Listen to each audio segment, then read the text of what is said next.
시편 137편 1절로 9절까지의 말씀 우리 다 같이 한 목소리로 합독하겠습니다.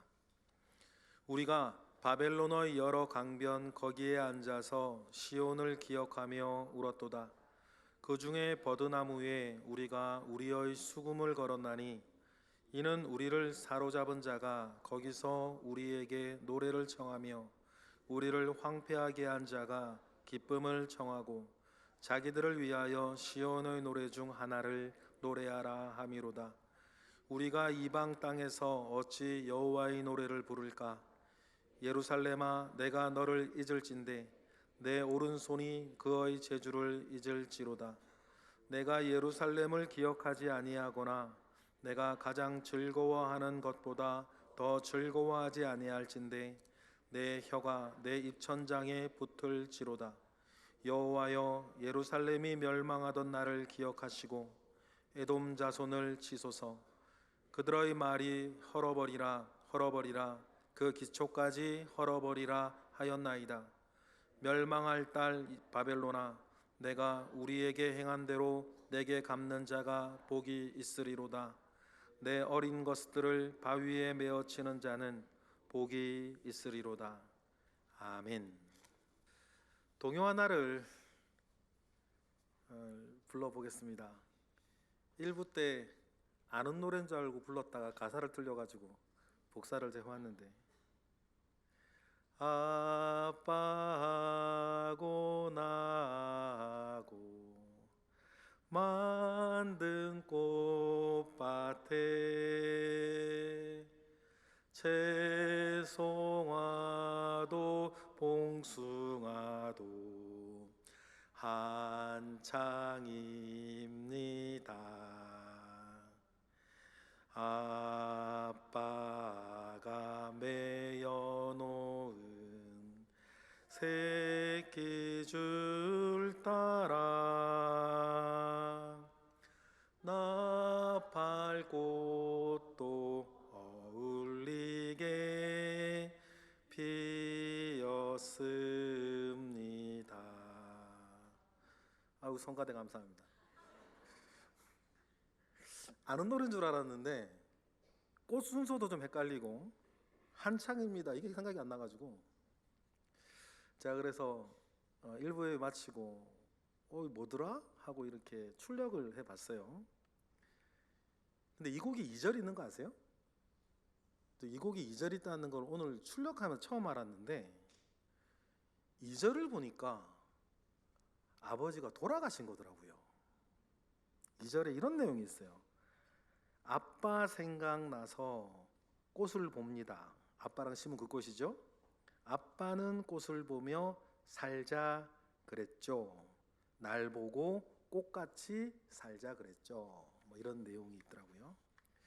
그러니까 꽃밭에서의 그 아버지는 돌아가셨고, 어느 날 문득 돌아가신 아버지가 그리워서 지은 곡이 아닌가 생각을 해봅니다. 여러분, 누군가를 그리워하는 마음은 참 좋은 마음입니다. 누군가를 보고 싶어하는 마음은 참 아름다운 마음이죠. 이 곡을 작사한 분은 여호선 씨라고 하는 분이고, 이 곡을 작곡한 분은 권길상이라는 분인데, 이 권길상 선생님이 지은 유명한 곡이 또 하나 있는데, 그 곡이 이름이 뭐냐면 스승의 노래. 그러면 보세요. 꽃밭에서 스승의 노래, 이 두 곡을 이렇게 지은 이 권길상 선생님을 생각을 해보면 무엇인가 늘 그리워하고 무언가 사모함이 있고, 오늘 우리가 정신없이 살아가면서 잃어버린 무엇을 다시 한번 가슴에 보듬어 보고 싶어하는 참 좋은 마음이신 것 같아요. 성품이 참 좋은 분이신 것 같습니다. 이 권길상 선생님은 우리 교회 가까이에 있는 무학여중 교사셨고, 그리고 2015년도에 돌아가신 것 같아요. 미국에서 돌아가신 것 같습니다. 그런데 이미 작고하신 분이시지만 그 좋은 성품, 좋은 마음을 우리가 좀 되살렸으면 좋겠어요. 누군가를 보고 싶어하고 누군가를 그리워하고 그와 함께한 시간들을 생각하면서 내가 잃어버렸던 마음의 귀한 가치들, 그런 것들을 이렇게 한번 북돋아보는 그 시간, 그 마음, 오늘 이 시간 되기를 바랍니다. 특별히 오늘은 설 명절을 보내고 있지 않습니까?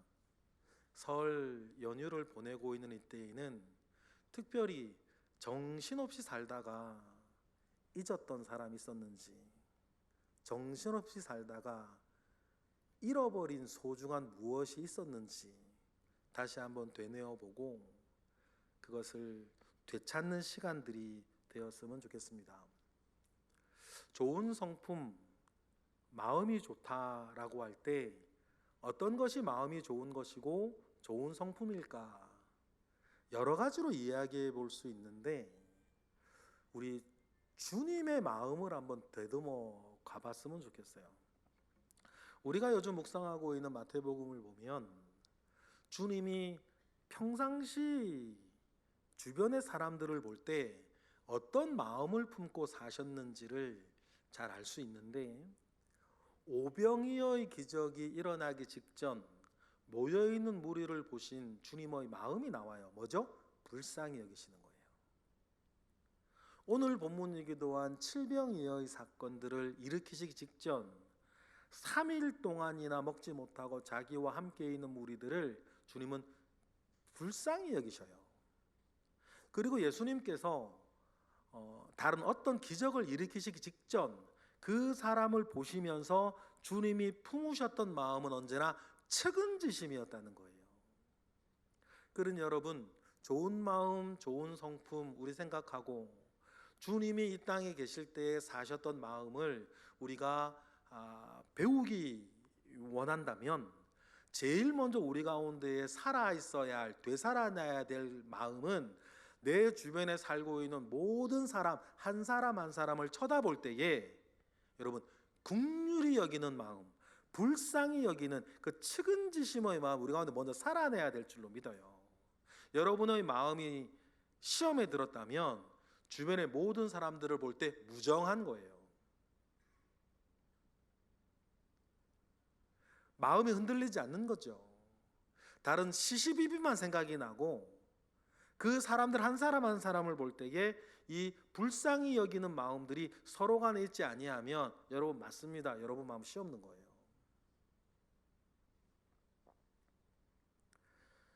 그러니 여러분 무언가를 우리가 그리워하고 무언가를 보고 싶은 마음의 뿌리에도 불쌍히 여기는 마음들이 있다는 것을 여러분 기억하셨으면 좋겠습니다. 특별히 좀 전에 말씀드렸던 것처럼 우리가 설 명절을 보내고 있을 때에는 이런 마음을 일으키기가 또 일으켜야 되는 또 절기가 아닌가 생각이 되어져요. 이번 설 연휴 때 인천공항을 통해서 해외여행을 떠나는 사람의 숫자가 98만 명이다 이런 기사도 본 것 같은데 떠나고자 하는 마음이야 떠나고자 하는 마음이고 더 좋은 마음은 이 연휴가 이 명절이 되었을 때에는 그동안 둘러보지 못하고 무난하지 못하고 그동안 찾아 인사 뵙지 못했던 그 사람들 그 분들을 찾아가서 얼굴을 뵙고 문안을 하고 그동안 챙기지 못하고 섬기지 못했던 마음을 고백하면서 인사를 나누고자 하는 마음이 여러분 더 좋은 마음 아니겠습니까? 여러분 이러한 좋은 마음이 여러분들 가운데 늘 지켜지고 가꾸어지고 또 실천되어지는 이어지는 마음들이 있기를 주님의 이름으로 축복합니다. 이렇게 명절이 되면 그 보고 싶은 사람들이 당연히 생깁니다. 생존에 계셨을 수도 있고 돌아가셨을 수도 있는 여러분의 아버지나 어머니 또 형제들, 자매들, 남매들 여러분 그 마음들이 왜 없겠습니까? 그런데 그리워하는 마음이 어느 한 선을 지나쳐 좀 사무치는 마음으로 그리워하는 사람들도 지금 있습니다. 대표적인 분들이 우리나라에 지금 와 있는 세터민들 아니겠습니까? 탈북해서 우리나라에 있는 세터민들 중에서 가족이 다 같이 내려온 특별한 케이스가 아니면 저 북녘 땅에는 어머니가 계시고 아버지가 계시고 때때로는 자기 자녀들이 있는 분들도 있는데 그분들은 설이 되고 명절이 되면 사무치는 마음 가운데 강화도에 가서 아니면 파주에 가서 저 고성에 가서 저 멀리 보이는 그 북녘 땅을 바라보면서 자기만 대한민국에 와 있는 것을 또 서러워하고 안타까워하며 하는 그리워하는 마음들을 늘 고백을 하죠.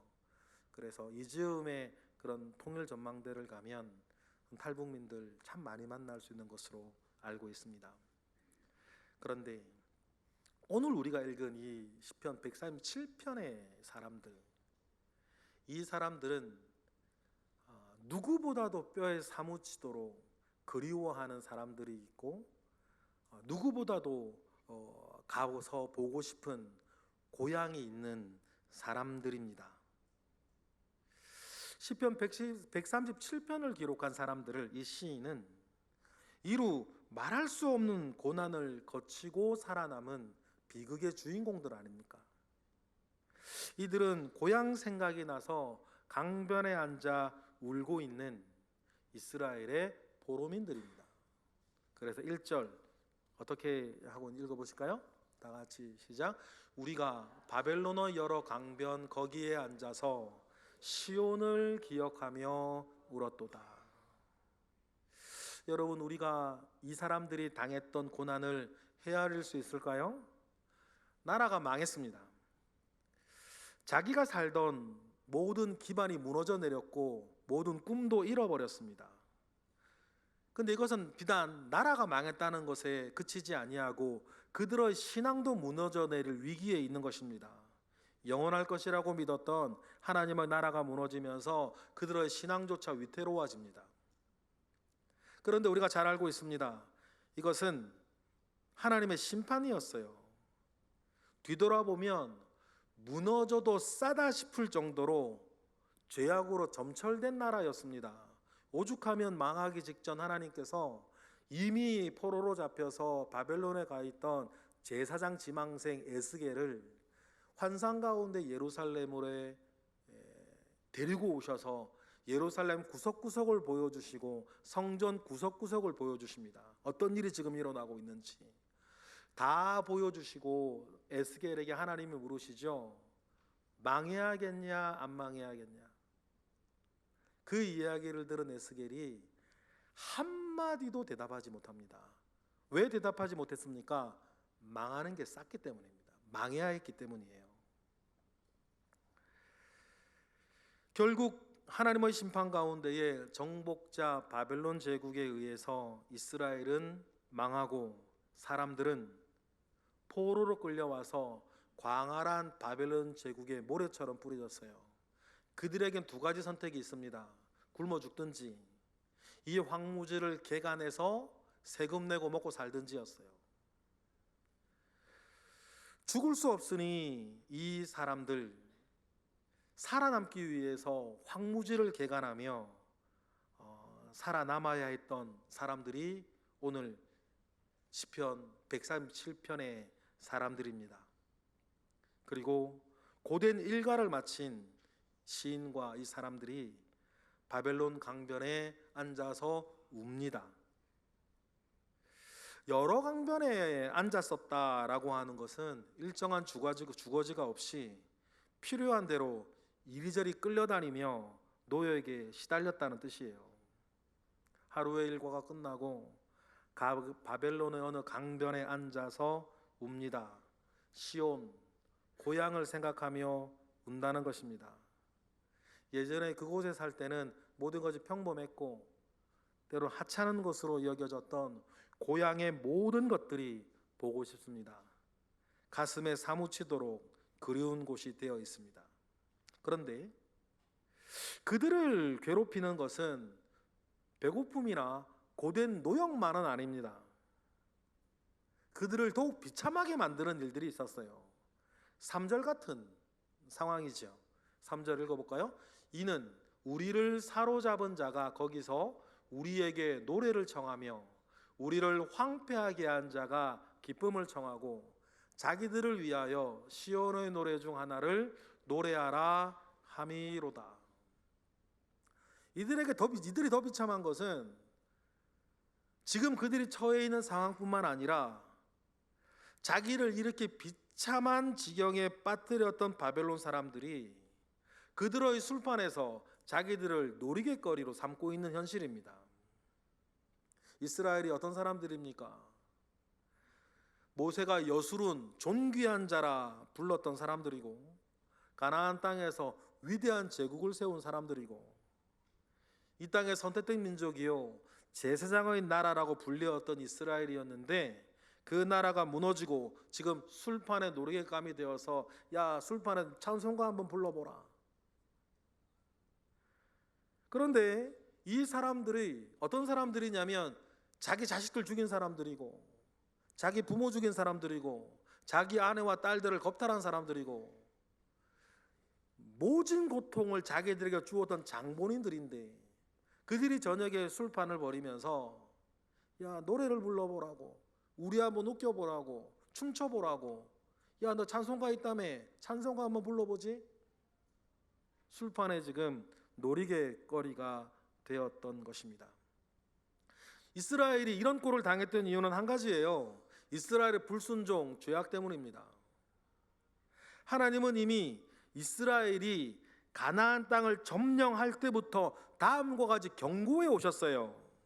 여호수아 23장 13절 보실까요? 시작. 확실히 알라 너희의 하나님 여호와께서 이 민족들을 너희 목전에서 다시는 쫓아내지 아니하시리니 이 그들이 너희에게 올무가 되며 덫이 되며 너희의 옆구리에 채찍이 되며 너희 눈에 가시가 되어서 너희가 마침내 너희의 하나님 여호와께서 너희에게 주시니 아름다운 땅에서 멸망을 당할 거다.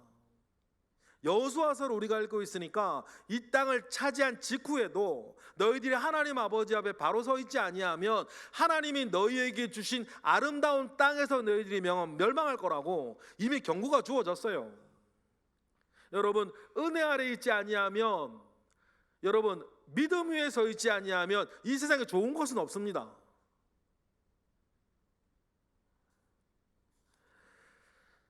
하나님을 의지하지 아니하고 다른 민족을 쫓아다니고 다른 나라의 힘을 빌어서 나라를 세워가고자 할 때에 그리고 우상을 섬기며 하나님으로부터 중심이 마음이 떠나갈 때에 이런 일이 있을 것이라고 여호수아에게 이미 말씀을 하셨고 이런 말씀을 이스라엘 역사 내내 반복되어졌어요. 심지어는 가나안 땅을 정복하기 전부터 이런 경고는 주어졌었단 말이죠.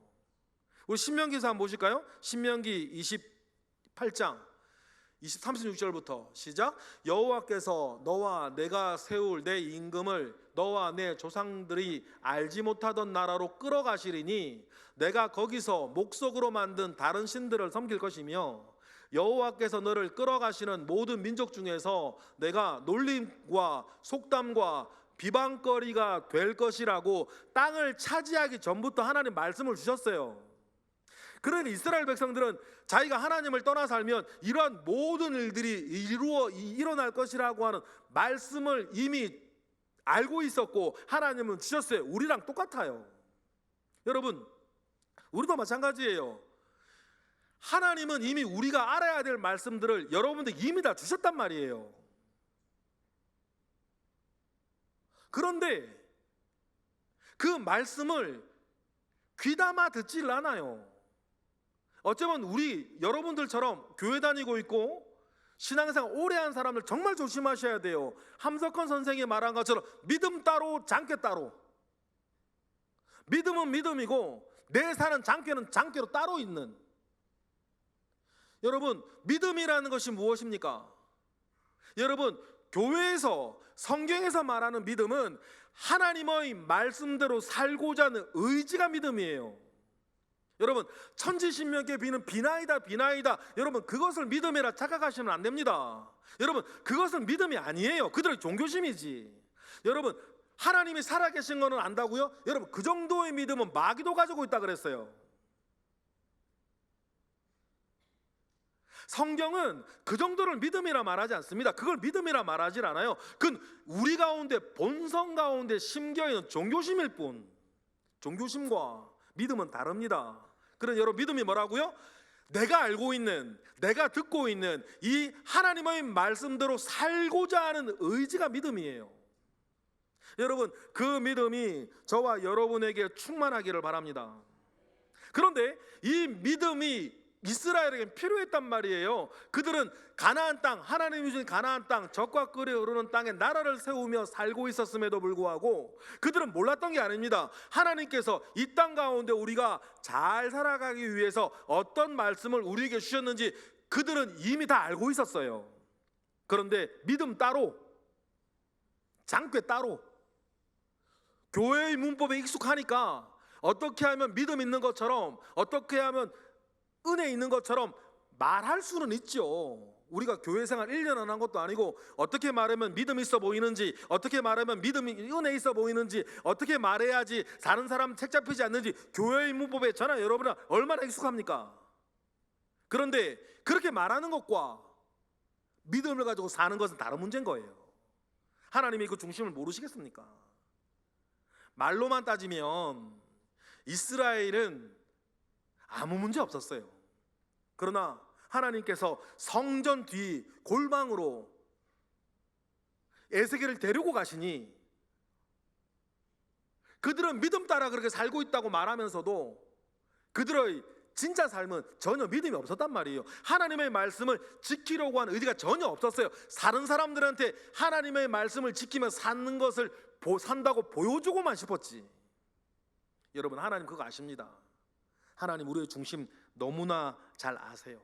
그러니 하나님의 심판이 이스라엘에게 임할 때에 그 누구도 변명할 수조차 없었고, 하나님의 심판이 나라가 망하는 곳으로 주어질 때에 그들이 거쳐가야 했던 비극은 참혹하다라고 하는 말이 부족할 정도 아니었습니까?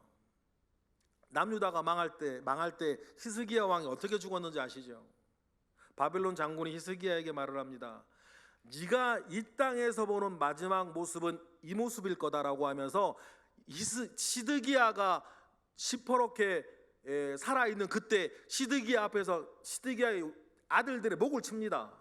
아내들을 다 겁탈해요. 그리고 자기 아들들의 목을 하나하나 다 치고 말하죠. 네가 이 땅 가운데에서 보게 되는 마지막 모습은 이것이라 할 거면서 그때 시드기야의 눈을 뽑아버려요. 그런 장님이 되죠. 정말 그렇게 되었어요. 시드기야가 살아있는 동안 이 땅에서 본 마지막 모습은 자기 아내 겁탈당하는 거하고 자기 아들 목 달아나는 것이었습니다.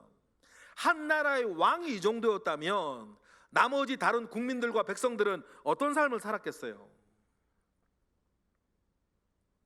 그러니 여러분, 그 뒤로부터 이스라엘의 삶은 죽지 못해서 살아남기 위해서 자기의 목숨을 구걸해야 되는 입장이었고, 자기 아버지 죽이고 자기 아내 죽이고 자기 딸들 팔아먹고 자기 아들들 죽인 그 사람들 앞에서 살아남기 위해 술판에 노래해야 되는 입장으로 자기들은 살아남아야 됐단 말이에요. 그러한 형편이 여러분 지금 137편 시편의 사람들이 살아남아야 될 혹독한 현실이었어요. 분노와 자괴감으로 죽고 싶을 지경이었지만 여러분 그들이 할 수 있는 것은 하나도 없었습니다. 술판이 끝나고 노래 다 부르고 이 시편의 기자가 바벨론 강변에 앉았습니다. 거기서 뭘 할 수 있겠습니까? 우는 거 외에는 아무것도 할 수가 없어요. 그리고 시온 고향을 생각하며 웁니다. 그리고 다음과 같이 다짐하는 거예요. 4절부터 6절 보실까요? 시작. 우리가 이방 땅에서 어찌 여호와의 노래를 부를까? 예루살렘아 내가 너를 잊을진대 내 오른손이 그의 제주를 잊을지로다. 내가 예루살렘을 기억하지 아니하거나 내가 가장 즐거워하는 것보다 더 즐거워하지 아니할진대 내 혀가 내 입천장에 붙을지로다. 그런데 여러분, 기억 안 하겠다고 다짐하면 기억이 안 나나요?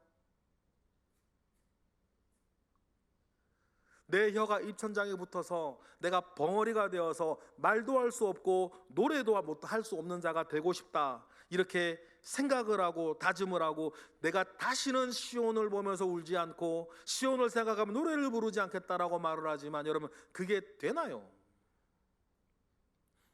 그리고 또 다음 날 저녁이 되면 그들은 또 바벨론 강변에 앉아서 내가 다시는 고향을 그리워하며 울지 않겠다, 내가 다시는 고향을 생각하며 시온을 생각하며 통곡하지 않겠다 마음먹었던 그 자리에서 그들은 또 울고 통곡하게 되는 그 일들을 반복하고 있는 것입니다. 그리고 하나님께 기도하지요. 하나님, 이 모든 원수를 갚아달라고. 8절 보실까요? 시작. 멸망할 딸 바벨론아, 내가 우리에게 행한 대로 내게 갚는 자가 복이 있으리로다. 시편 137편의 사람들은 그런 지경에 앉아서 있습니다. 그런데 그들의 형편보다 우리가 기억해야 할 더 중요한 것이 하나 있어요. 그게 뭐냐면, 그럼 살아계신 하나님은 바벨론 강변에 앉아 울고 있는 그 이스라엘을 어떻게 보고 계실까? 내가 그 모든 말씀과 계명을 너에게 주었는데 말씀대로 하지 아니하여서 저러고 있으니 잘 되었다. 너희들이 행한 일의 대가니 저래도 마땅하다. 그런 마음이셨을까? 예수님께서 이 땅에 계실 때에 무사람들을 쳐다보던 그 마음의 가장 중심에는 측은지심이 있었다라고 하는 말씀을 우리가 알고 있는 것처럼 하나님의 마음은 그런 마음이시에요. 그러면 바벨론 강변에 앉아 울고 있는 그 사람들을 쳐다볼 때에 하나님의 마음은 또 어떤 마음이었을까? 성경을 쭉 생각을 해보니까 호세아서의 말씀이 기억이 나더라고요. 호세아 11장 8절, 하나님 마음, 이런 마음 아니겠습니까? 읽어볼까요? 시작. 에브라임이여, 내가 어찌 너를 놓겠느냐? 이스라엘이여, 내가 어찌 너를 버리겠느냐? 내가 어찌 너를 아드마같이 놓겠느냐? 어찌 너를 스보임같이 두겠느냐? 내 마음이 내 속에서 돌이키어 나의 국률이 온전히 불붙듯 하는도다. 여러분, 이러한 하나님의 마음을 잊지 않으시기를 바랍니다. 바벨론 강변에 앉아서 울고 있는 이스라엘을 하늘에서 바라보신 하나님의 마음도 마음에 불 붙는 듯 할 것 같았습니다. 이런 마음을 잊지 아니하는 것이 우리에게 중요한 것은, 여러분이 어떤 형편, 어떤 지경에 앉아 있다 하더라도 하나님께서 여러분들을 보시는 마음은 이런 불같은 마음, 안타까움이 불같은 마음인 것을 여러분, 우리는 꼭 기억하셔야 됩니다. 왜냐하면 하나님께서 나를 그와 같이 보고 있다는 것이 진짜 느껴지기 시작할 때, 그때부터 여러분은 고난을 이기기 시작하는 것입니다. 그 마음을 우리가 모르진 않습니다. 설교 때도 들었고 말씀에서 알아요. 그런데 여러분, 아는 것과 내가 정말 느껴지는 것은 다른 것입니다. 하나님의 그 마음이 느껴지면 여러분은 어떤 시험에서도 일어날 수 있습니다. 어떤 고난 가운데에서도 다시 일어날 수 있어요. 바벨론 강가에서 울고 있는 이 이스라엘을 향해서도 하나님이 그런 마음을 품고 계셨다는 걸 우리는 알아요. 그러니 진작에 예레미야를 통해서라도 하나님은 무엇을 말씀하셨냐면, 너희들이 망한 뒤에 내가 다음에 할 일에 대해서 하나님 말씀하셨어요. 뭡니까? 이스라엘의 회복이었어요. 그러니 고난의 선생이란 말이 맞습니다. 고난 가운데에 우리는 울더라도 하나님 아버지 앞에 앉아 있으면 하나님은 불같이 뜨거운 국률하심을 저와 여러분에게도 부어주시는 분이신 걸 믿어요. 그리고 하나님께서는 다음 일을 하십니다. 이스라엘에게는 70년 걸렸어요. 그럼 여러분 생각해 보세요. 그리고 그 일들이 이스라엘의 역사 가운데에 다 온전히 이루어졌다는 것도 우리는 압니다. 그러면 하나님이 얼마나 또 섬세하신 분이시면 70년 뒤에 회복이 일어난다라고 하면 지금 바벨론 강변에 앉아서 울고 있는 사람들은 뭐예요? 그러면 그들에게는 그런 아무런 선물도 주어지지 아니하였을까? 하나님께서 70년 뒤에 주실 선물이 있다면 하나님께서는 바벨론 강변에 앉아서 울고 있는 사람들에게도 이미 주신 선물이 있어요. 그게 뭔지 아시겠어요? 하나님께서 바벨론 강변에 앉아 울고 있는 사람들에게 주신 선물은 다른 것이 아니라 우리였어요. 우리가 무슨 뜻인지 아시겠죠? 내 옆에서 함께 울고 있는 다른 사람인 거예요. 여러분, 그래서 오늘 본문을 보면 울고 있는 사람이 혼자가 아니에요. 오늘 본문에서 가장 많이 등장하는 단어들이 있습니다. 1절에도 나오고 2절에도 나오고 3절에도 나오고 4절에도 나오고 8절에도 나오는, 한글에서만 5번이 나오는, 그러나 히브리어 원문을 보면 단어마다 붙어 있는, 그게 뭐냐면 우리라고 하는 단어예요. 우리가 우리에게 함께 우는 사람을 옆에 둔 것이 이 비극에서 하나님께서 견뎌내라고 하나님이 주신 선물입니다.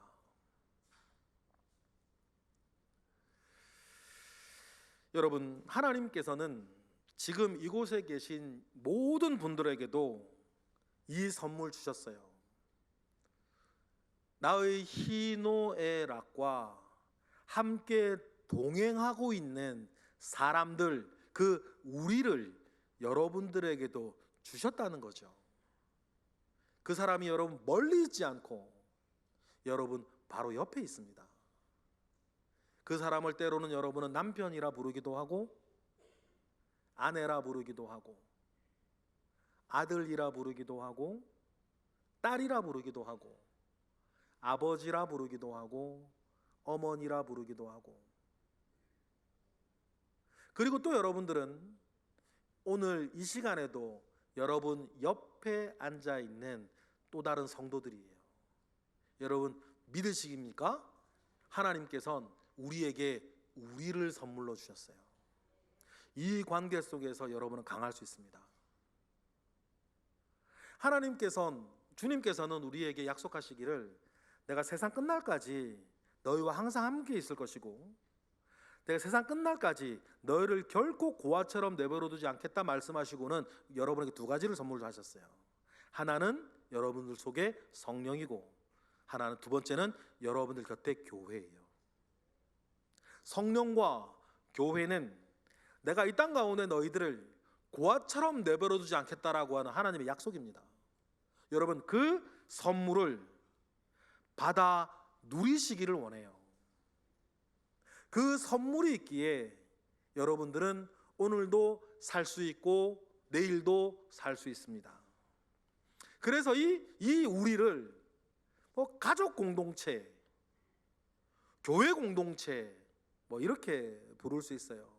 공동체, 여러분 공동체의 말 자체가 운명을 같이 하는 사람이라는 뜻이에요. 그러면 여러분 주변에는 하나님께서 이미 주셨습니다.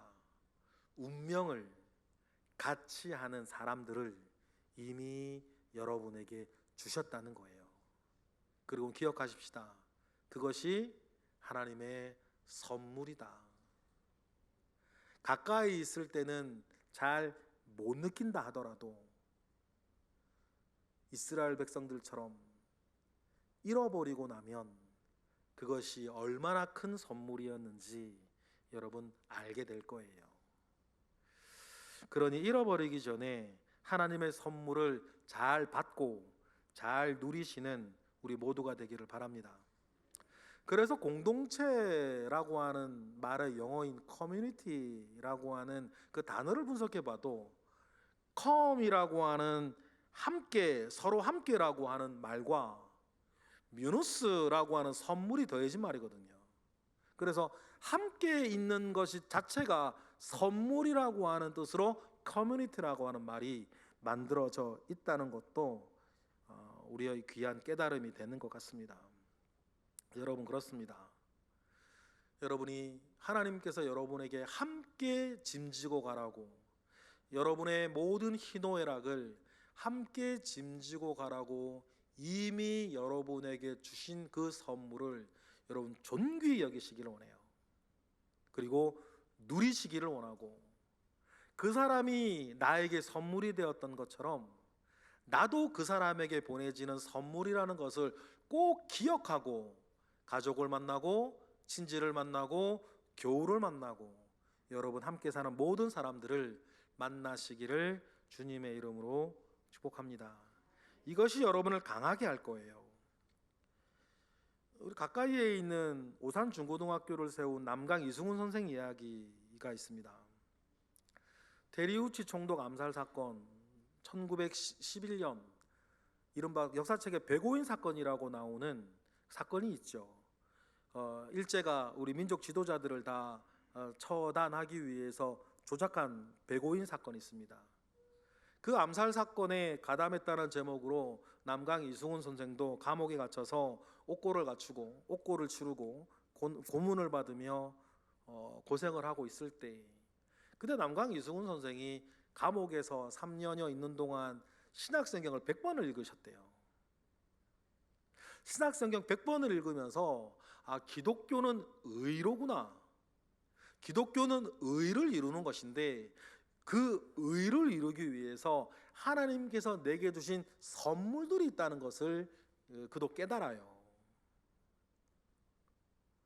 그리고 그 관계라고 하는 선물 속에서 그는 그 감옥에서의 시간을 그냥 고통으로 흘려보내지 아니하고 연단의 시간으로 만들어냅니다.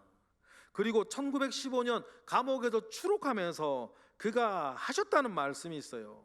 이렇게 말씀하셨어요. 감옥은 참 이상한 곳이더라. 왜 그러냐 물으니까, 감옥에 있으면 점점점 강철같이 굳어져서 나오는 사람이 있고, 감옥에 있으면서 썩은 거릅대, 껍질 벗은 삼대처럼 흐르적거리면서 나오는 사람도 있더라.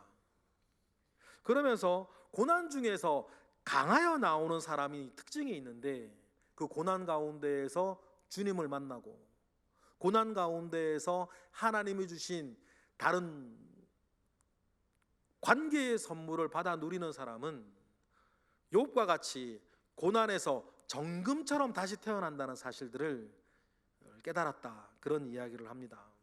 여러분 그렇습니다. 하나님께서는 여러분에게 이미 주신 선물이 있습니다. 그래서 관계는 여러분을 강하게 할 거예요. 그러나 조심하셔야 돼요.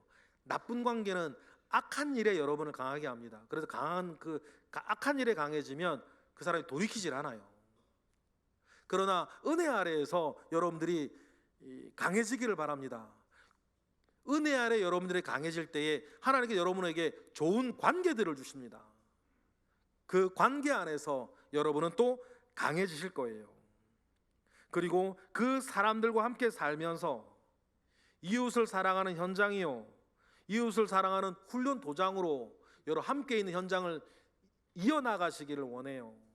이 명절 같은 이런 날에는 그런 마음을 여러분 다시 북돋으셔야 될 줄로 믿고, 또 그리고 우리가 거룩한 성동 교회에서 한 지체를 이루고 있을 때에도 이 관계를 통해서 나를 강하게 하시는 하나님의 은혜를 여러분들이 맛보고 강하게 하는 과정 가운데에서 다음의 일들이 여러분의 모든 일들 속에 일어나기를 바랍니다.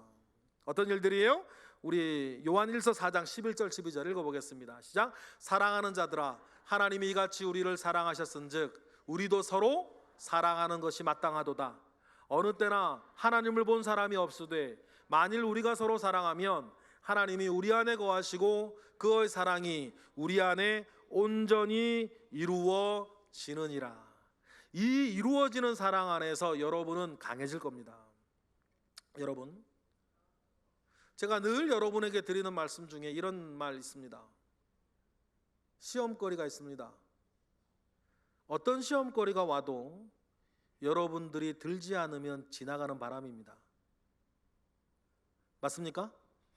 여러분, 어떤 시험거리가 있다 할지라도 여러분이 들지 않으면 아무것도 아닙니다. 그것은. 그러면 여러분, 중요한 게 뭡니까? 시험거리가 중요한 게 아니고 들지 아니하는 은혜가 우리 가운데 있는 것이에요. 여러분 명심하세요. 어떤 시험거리가 온다 하더라도 내가 들지 않으면 지나가는 바람이요. 아무것도 아니란 뜻입니다. 그러면 여러분, 우리가 시험에 들지 않게 하고 설령 시험에 들었다 하더라도 빠져나오도록 하나님께서 우리에게 이미 주신 선물이 있다. 하나는 성령이고 두 번째는 뭐다? 여러분들의 좋은 관계들이에요. 그 관계 안에서 서로 사랑하고 서로 섬기며 서로가 서로를 강하게 하고 서로가 서로를 온전하게 하고 서로가 서로를 통하여서 하나님께서 우리 가운데 계시다는 사실들을 확인하는 역사가 여러분, 저와 여러분에게 있기를 주님의 이름으로 축복합니다. 그러니 여러분, 하나님께서 여러분에게 주셨던 첫 번째 선물은 교회 공동체가 맞아요. 그 교회 공동체 안에서 만나는 모든 사람들을 여러분 사랑하세요. 또 섬기세요. 왜냐하면 그분들은 하나님께서 여러분에게 보내신 선물이니까. 꼭 기억하십시다. 여러분, 사람은 신뢰의 대상은 아닙니다. 명심하세요. 사람은 신뢰의 대상은 못 돼요. 대신에 섬김의 대상이요, 사랑의 대상이다. 그 누구도 마찬가지. 그러니 하나님께서 우리 가운데에 사랑과 섬김의 대상으로 보내신 그 선물들, 여러분 집에도 지금 있고 지금 이 순간 이 교회에서도 함께 있고 명절에나 겨우 연락하며 문안하는 그런 분이라 하더라도 그 한 분 한 분을 여러분 기억하고 그리워하며 불쌍히 여기며 그 선물을 누리시고 여러분이 선물이 되어서 그 모든 사람들에게 다가가시는 은혜가 특별히 올해 설 명절에 있기를 주님의 이름으로 축복합니다. 기도하겠습니다. 할렐루야. 하나님, 감사와 영광을 올려드립니다. 크신 은혜 가운데에 우리와 함께 하옵소서. 하나님께 귀한 선물 받아놓고선 뜯어보지도 아니하고 한켠에 구석에 밀쳐두지 아니하게 하시고 하나님께서 그 모든 선물을 우리에게 주신 귀하신 뜻을 깨닫고 받아 누리는 우리 거룩한 지성동교회 공동체 되게 하시고 하나님께서 또 다른 보따리에 우리에게 허락하신 가족 공동체 또한 친척 공동체, 친구 공동체에서도 하나님 귀하고 선한 일들이 우리 가운데에 많이 일어나게 하옵소서. 예수 그리스도의 이름으로 기도드렸나이다. 아멘.